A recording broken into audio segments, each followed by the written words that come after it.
Once upon a time, in a small village nestled between tall mountains, there lived a poor farmer named Jacob. He had little but a small piece of land, a few animals, and a small house. Despite his modest life, he was known for his hard work and kind heart.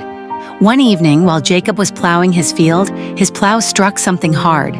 Curious, he began digging and soon uncovered a large old chest. Covered in dirt and rust, the chest seemed ancient. Excited and a little nervous, Jacob pried it open. To his astonishment, it was filled with gold coins, glittering jewels, and rare artifacts. Jacob's heart raced. His life could change forever. But as he stood staring at the treasure, a thought struck him. What would he do with such wealth? He had lived simply all his life and had few desires.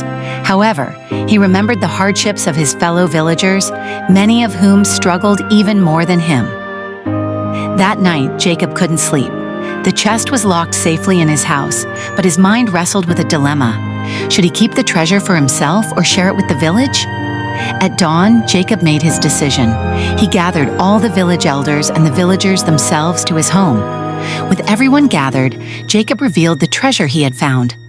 The crowd gasped in amazement.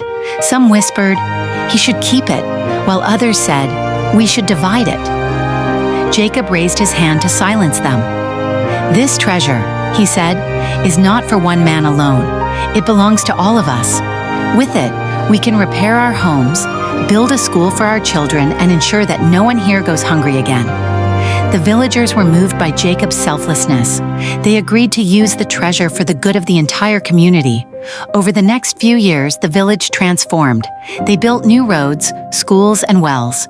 The people prospered, and no one ever went hungry again. Jacob, however, remained the same. He continued to work on his small farm, living a simple life. The villagers often spoke of his wisdom, saying, "The true treasure was not in the chest, but in Jacob's heart." And so the tale of the buried treasure became a legend, teaching future generations that real wealth lies not in gold or jewels, but in kindness, generosity, and the ability to care for others.